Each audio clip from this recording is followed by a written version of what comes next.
Good morning, welcome to teens kitchen secrets. ഇന്ന് നമ്മൾ ഒരു നല്ല അയല കൊണ്ടൊരു അയല റോസ്റ്റ് ഉണ്ടാക്കുന്നത്. നേരത്തെ ഞാൻ പറഞ്ഞിരുന്നു അയല കിട്ടുമ്പോൾ ഇത് ഉണ്ടാക്കി കാണിക്കാവുന്നേ. അതിന് ഞാനിപ്പോൾ ഒരു 6 അയല ഇവിടെ എടുത്ത് വെച്ചിട്ടുണ്ട്. നന്നായിട്ട് വരഞ്ഞ് ക്ലീൻ ചെയ്തേ. അതിലേക്ക് ആവശ്യമായിട്ടുള്ള ഒരു അരപ്പ് ഞാൻ തയ്യാറാക്കിയിരിക്കുന്നത് 1.5 table spoon Kashmiri chilli powder, 1/2 table spoon chilli powder, പിന്നെ 1 ടീസ്പൂൺ കുരുമുളക് പൊടി, ആവശ്യത്തിന് ഉപ്പ്, കുറച്ച് മഞ്ഞൾപ്പൊടി, അതൊരു പകുതി നാരങ്ങ നീരും കൂടെ ചേർത്ത് കുറച്ച് വെള്ളവും ഒഴിച്ച് ഇതുപോലെ ആക്കി വെച്ചേക്കുക. ഇനി ഇത് നമ്മൾ ഈ അയിലയിലോട്ടിങ്ങനെ നന്നായിട്ട് പുരട്ടി കൊടുക്കണേ. അരപ്പൊക്കെ തേച്ച് ഒരു 10-15 മിനിറ്റ് നമ്മൾ ഇത് വെച്ചിരിക്കണം. ഇതിനകത്തൊക്കെ കുറേശ്ശെ നന്നായിട്ടിങ്ങനെ തേച്ച് കൊടുക്കണേ. ഇത് നമ്മൾ തേങ്ങാപ്പാലല്ല പിന്നെ ഉണ്ടാക്കാൻ പോകുന്നത്. അത് കാരണം തേങ്ങാപ്പാൽ, ചെറിയ ഉള്ളി അങ്ങനെയുള്ള ഐറ്റംസ് ഒക്കെ ഇട്ടിട്ടാണ് നമ്മൾ ഇത് കുക്ക് ചെയ്യുന്നത്. അപ്പോൾ ഒരു വ്യത്യസ്തമായിട്ടുള്ളൊരു ടേസ്റ്റ് നമുക്ക് കിട്ടുകയും ചെയ്യും. എപ്പോഴും ഒരേപോലത്തെ ഭക്ഷണം കഴിക്കണ്ടല്ലോ. ഇതിൻ്റെ ഇടയിലൊക്കെ നന്നായിട്ട് ഇങ്ങനെ ഈ വരഞ്ഞ ആ ഭാഗമില്ലേ, നന്നായിട്ട് തേച്ച് പിടിപ്പിക്കണം. എല്ലാത്തിലും നന്നായിട്ട് നമ്മൾ മസാലയൊക്കെ തേച്ച് പിടിപ്പിച്ചിട്ടുണ്ട്. ഇനി ഒരു 10 മിനിറ്റ് അല്ലെങ്കിൽ 15 മിനിറ്റ്, അരമണിക്കൂർ വെച്ച് അത്രയും നല്ലത് കിട്ടും. നമുക്ക് പെട്ടെന്ന് എടുക്കണമെന്നുണ്ടെങ്കിൽ ഒരു 10-15 മിനിറ്റ് ഇങ്ങനെ വെച്ചാൽ മതി. ബാക്കി കുറച്ച് മസാല നമ്മൾക്ക് അധികമായിട്ട് വരുവേ. ഇത്രയും മസാലയുണ്ട്, അത് നമ്മൾ തേങ്ങാപ്പാലിലിട്ട് അങ്ങനെ കുക്ക് ചെയ്യുവേ. ഒരു പാൻ എടുത്ത് വെച്ചിട്ട് നമ്മൾ ആദ്യം കുറച്ച് തേങ്ങാപ്പാൽ ഇതിലേക്ക് ഒഴിച്ചു കൊടുക്കണേ. തേങ്ങാപ്പാലിലേക്ക് നമ്മൾ ചെറിയ ഉള്ളി, 1 സവോള ഇട്ടിട്ടുണ്ട്. കൂടുതലും ചെറിയ ഉള്ളി ഇതിനകത്ത് വേണ്ടത്. ചെറിയ ഉള്ളി, പച്ചമുളക്, 1 സവോള. പച്ചമുളക് ഒരു 3 എണ്ണം ഇട്ടിട്ടുണ്ട്. സവോള 1/4 കിലോയോളം ചുവന്നുള്ളിയാണ് ഇതിനകത്ത് മെയിനായിട്ട് വേണ്ടത് കേട്ടോ. നല്ലൊരു ടേസ്റ്റ് ആയിരിക്കും. അത് ഈ തേങ്ങാപ്പാലിലേക്ക് ഇട്ട് കൊടുക്കണേ. എന്നിട്ട് ഇത് നന്നായിട്ടൊന്ന് സ്പ്രെഡ് ചെയ്ത് കൊടുക്കണം. എന്നിട്ട് ആവശ്യത്തിന് ഇതിലേക്ക് ഉപ്പിട്ട് കൊടുക്കണം. മീനകത്ത് നമ്മൾ ഉപ്പിട്ട് വെച്ചിട്ടുണ്ട്. ഉപ്പിട്ട് നമ്മൾ മസാലയൊക്കെ പുരട്ടി വെച്ചേക്കല്ലേ. ഇതിപ്പം ഈ ഗ്രേവിക്ക് ആവശ്യമായിട്ടുള്ള കുറച്ച് ഉപ്പിട്ടാൽ മതി. ഇതൊക്കെ നമുക്ക് ആവശ്യത്തിന് കറിവേപ്പില നന്നായിട്ട് ഇട്ട് കൊടുക്കണേ. കറിവേപ്പില വളരെ ടേസ്റ്റാണ് ഇതിനകത്ത്. തുടക്കത്തിലും കുറച്ചിട്ട് കൊടുക്കണം, ഇത് കുക്ക് ചെയ്ത് കഴിഞ്ഞും കുറച്ചിട്ട് കൊടുക്കുവേ. ഇത് ഫ്രിഡ്ജിൽ വെച്ചേക്കുന്ന കറിവേപ്പിലയായിട്ട് ഇങ്ങനെ ഇരിക്കുന്നത് കേട്ടോ. ഫ്രഷായിട്ട് കിട്ടുവാണെങ്കിൽ അത് നിങ്ങൾ ഉപയോഗിക്കണം. ഇനി ഇതിലേക്ക് നമ്മൾ നേരത്തെ പുരട്ടി വെച്ചിരുന്ന അയിലയില്ലേ, അതിങ്ങനെ ഓരോന്നായിട്ട് ഇട്ട് കൊടുക്കണം. എല്ലാം കൂടെ ഞാൻ ഒരുമിച്ച് അങ്ങ് ഇട്ട് കൊടുക്കുക. കാരണം ഈ ഗ്രേവി എല്ലാത്തിലും ഒരുപോലെ കിട്ടണം. ബാക്കിയുള്ള ഈ അരപ്പ് നമ്മൾ ഇതിനകത്തോട്ട് തന്നെ അങ്ങ് ഇങ്ങനെ കൊടുത്താൽ മതിയേ.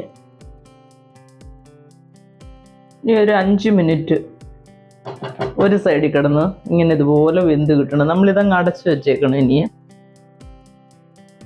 അടച്ച് വെച്ച് ഒരു 5 മിനിറ്റ് കഴിയുമ്പം തീ ഒരു സ്വല്പം ഒന്ന് കുറച്ച് കൊടുത്തേക്കണം. ഹൈ ഫ്ലെയിമൊന്നും വെക്കരുതേ, ലോയും എല്ലാം ആ ഒരു മീഡിയം ഫ്ലെയിമിലങ്ങ് വെച്ചിരുന്നാൽ മതി. ഒരു 5 മിനിറ്റ് കഴിയുമ്പോൾ നമുക്ക് തിരിച്ചിട്ട് കൊടുക്കണം. അങ്ങനെ 2 സൈഡും നന്നായിട്ട് കുക്ക് ചെയ്തതിന് ശേഷമാണ് നമ്മൾ കുറച്ച് കോക്കനട്ട് ഓയിലും ഒക്കെ ഒഴിച്ച് കൊടുക്കേണ്ടത് കേട്ടോ.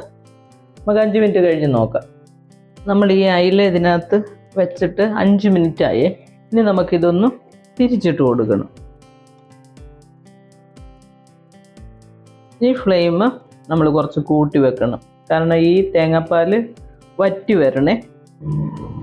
ഒരുപാടങ്ങ് ഫ്ലെയിം കൂട്ടരുത്, എന്നാലും നേരത്തെ വെച്ചതിനകത്തൊന്ന് കുറച്ചുകൂടെ ഒന്ന് ഫ്ലെയിം കൂട്ടി വെച്ച് കൊടുക്കണം. ഇനി ഈ സൈഡും കിടന്ന് ഒരു 5 മിനിറ്റ് ഇതുപോലെ കുക്കാവണേ. ഇനി 5 മിനിറ്റ് ശേഷം നോക്കാം. നമ്മൾ അയില തിരിച്ചിട്ട് കൊടുത്തിട്ട് ഇപ്പോൾ ഒരു 5 മിനിറ്റായേ. ഇതൊക്കെ നന്നായിട്ട് വറ്റി ഉള്ളിയും പച്ചമുളകും എല്ലാം നന്നായിട്ട് വെന്ത് കിട്ടിയിട്ടുണ്ട്. ഇനി നമുക്കിതിലേക്ക് കുറച്ച് വെളിച്ചെണ്ണ ചേർത്ത് കൊടുക്കണേ. ഇതിൻ്റെ ഇടയിലോട്ട് ഇങ്ങനെ കുറച്ച് എല്ലായിടും കിട്ടത്തക്ക രീതിയിൽ വേണം ഒഴിച്ചു കൊടുക്കാനേ. ഒരു 1.5 ടേബിൾ സ്പൂണേ ഒഴിക്കത്തുള്ളൂ. ഇനി ആ വെളിച്ചെണ്ണയൊക്കെ ഇടുന്ന ഇതൊന്ന് നന്നായിട്ട് മുരിഞ്ഞു വരണേ. കുറച്ച് കറിവേപ്പിലയും കൂടെ നമുക്ക് ചേർത്ത് കൊടുക്കാം. വെളിച്ചെണ്ണയും കറിവേപ്പിലയും എല്ലാം കൂടെ അങ്ങോട്ട് കിടക്കുമ്പോൾ നല്ലൊരു മണവും നല്ല ടേസ്റ്റാണ് ഇത് കേട്ടോ. എല്ലാവരും ഒന്ന് ട്രൈ ചെയ്യണം.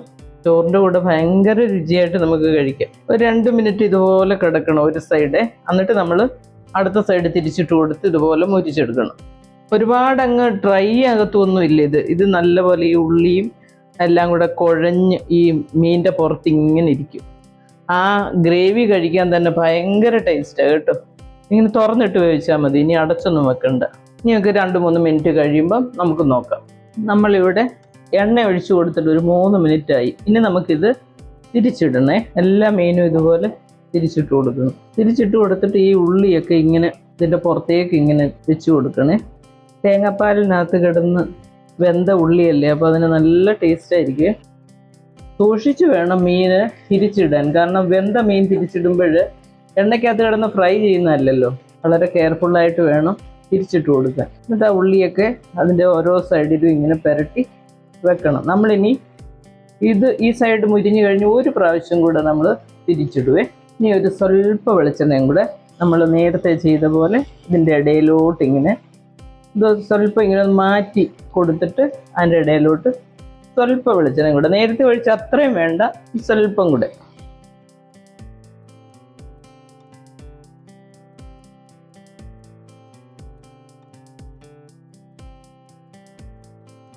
ഇനി 2-3 മിനിറ്റ് ഇതുപോലെ കിടന്ന് മറ്റേ സൈഡ് മുരിഞ്ഞ പോലെ മുരിഞ്ഞ് കിട്ടണേ. ഞാൻ പറഞ്ഞല്ലോ ഒരുപാടൊക്കെ ഡ്രൈ ആകത്തില്ല. ഞാൻ ഈ ഫ്രൈ ആവും എന്ന് പറഞ്ഞാൽ അത് വല്ലാതെ നമ്മളിപ്പോൾ റോസ്റ്റൊക്കെ ഇടുമ്പോൾ എങ്ങനെയാണ് കിട്ടുന്നത്, ഉള്ളിയൊക്കെ ഇങ്ങനെ പൊതിഞ്ഞ് ഇങ്ങനെ ആ ഒരു പരുവത്തിലല്ലേ കിട്ടുന്നത്. അതുപോലെയാണ് ഇതും കേട്ടോ. അല്ലാതെ നമ്മൾ ഫിഷ് ഫ്രൈ ചെയ്യുന്ന കണക്ക് മൂത്ത് അങ്ങനെ ഡ്രൈ ആയിട്ട് വരത്തില്ല. കാരണം നമ്മൾ ഇത്രയും ഉള്ളിയൊക്കെ ഇടുന്നതല്ലേ, അതിങ്ങനെ നന്നായിട്ടൊന്ന് പൊതിഞ്ഞാണ് ഇതിനകത്ത് ഇരിക്കുന്നത്. ഇനി ഇതുപോലെ 2-3 മിനിറ്റ് ഒന്ന് ഇങ്ങനെ കിടന്നൊന്ന് കുക്കാകണേ. വളരെ ടേസ്റ്റി ആയിട്ടുള്ള അയല റോസ്റ്റ് ഇവിടെ റെഡിയായേ. ആ ഗ്രേവി എല്ലാം അതിൽ പൊതിഞ്ഞിരിക്കും ഇങ്ങനെ. നമുക്കിപ്പോൾ ഒഴിച്ചുകറിയൊന്നും ഇല്ലെങ്കിലും ചോറിൻ്റെ കൂടെ ഈ ഗ്രേവി കൂട്ടി കഴിക്കാവുന്നതേ ഉള്ളൂ കേട്ടോ. അപ്പോൾ എല്ലാവരും ഇതൊന്ന് ട്രൈ ചെയ്യുക. ഇഷ്ടമാവുകയാണെങ്കിൽ ലൈക്ക് ചെയ്യുകയും ഷെയർ ചെയ്യുകയും ചെയ്യണം. അടുത്തൊരു വീഡിയോ ആയിട്ട് അടുത്ത ദിവസം കാണാം. താങ്ക്